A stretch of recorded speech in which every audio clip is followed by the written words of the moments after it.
Hello po, no? Sir Bong po. Kanina, o kahapon pa, nakikita ko yung mga post ng mga teachers, pertaining to dito sa classroom observation with COT, no? Classroom Observation Tool. Na ang gusto ng mga guro, may mga panawagan yung ilang guro may mga panawagan yung ilang guro, even yung mga teachers group. Nababasa ko, no, na alisin na lang yung classroom observation, alisin na lang yung COT. Alam nyo, di ba nung nakaraan, nanawagan na rin, di ba? Natanggalin yung RPMS, tanggalin na yung IPCRF na makakapal yung mga MOBs. So parang narinig ni President Bongbong Marcos, sinuspend yung RPMS.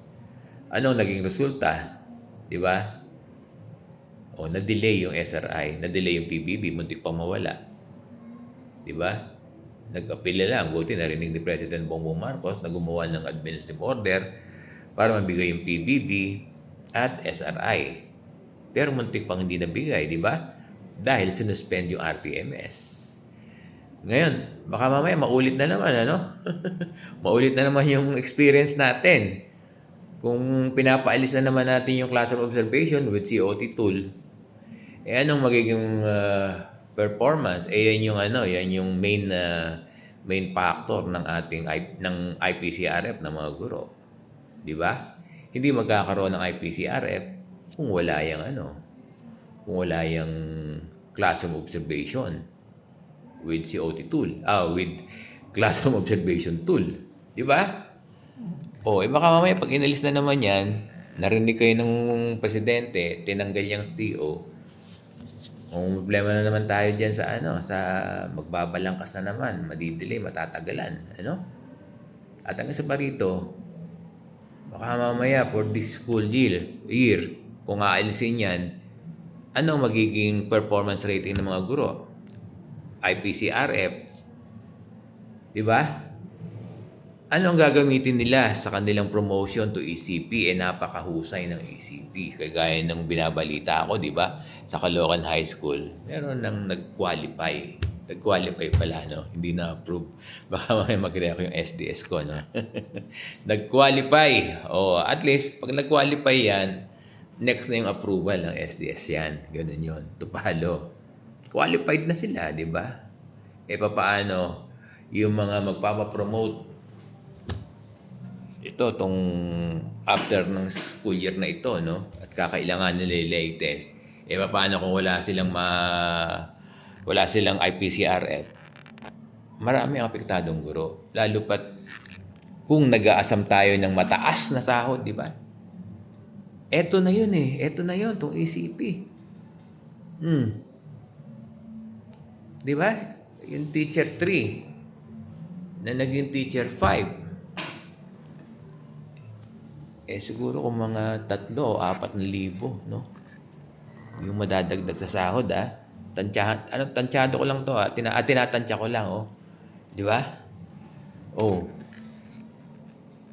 Nagiget ba ng mga teacher? So may magko-comment, sir, laki naman ng tax. Okay lang yun. Oo. So, nagiget ba Sir Bong?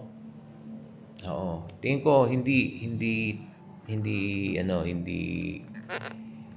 panahon? Oo.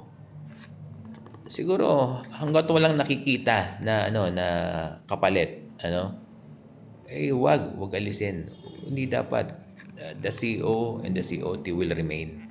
Diba? Kung wala pa naman nakikitang kapalit para dito. Yung sinasabi niyo, yung dating, performance rating? Oo.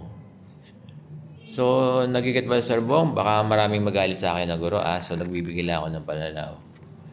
Di ba? Kasi nakikita ko na, helpful ito sa mga guro. Kasi iniisip ko, yung ECP, napakahusay, napakaganda. Di ba? At ayaw din ni Sir Bong na ma-delay na uli. Di ba?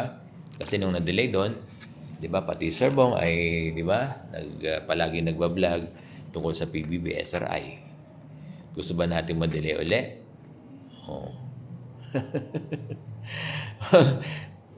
So, okay lang po yung komento, no? Alam ko maraming guro magre-react, pero bawal dito yung mga ano, yung mga bastos, mga rude. Pero yung mga comment na kahit na negative, okay lang po 'yan. Huwag lang yung below the belt, ano, kasi may mga nagko-comment talagang palagay ko hindi teacher eh. Sobrang rude talaga eh. So ang ginagawa ko, hindi na ako nagko-comment. Binablock ko na lang sila. So hindi na sila makakapanood, di ba?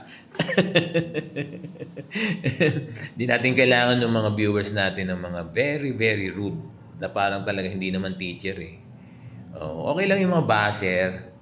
Huwag lang yung below the belt, no? O na minumura ka na. Sabi, may nagbas, tigilan ko na raw, nanloloko daw ako, yung mga ganon. So, ang ginagawa lang natin doon na Sir Bong, hindi na ako nagko-comment, binablock ko lang. O, yun ang kagandahan sa Facebook. Hindi na niya ako mapapanood, di ba? Hello po, magandang umaga po.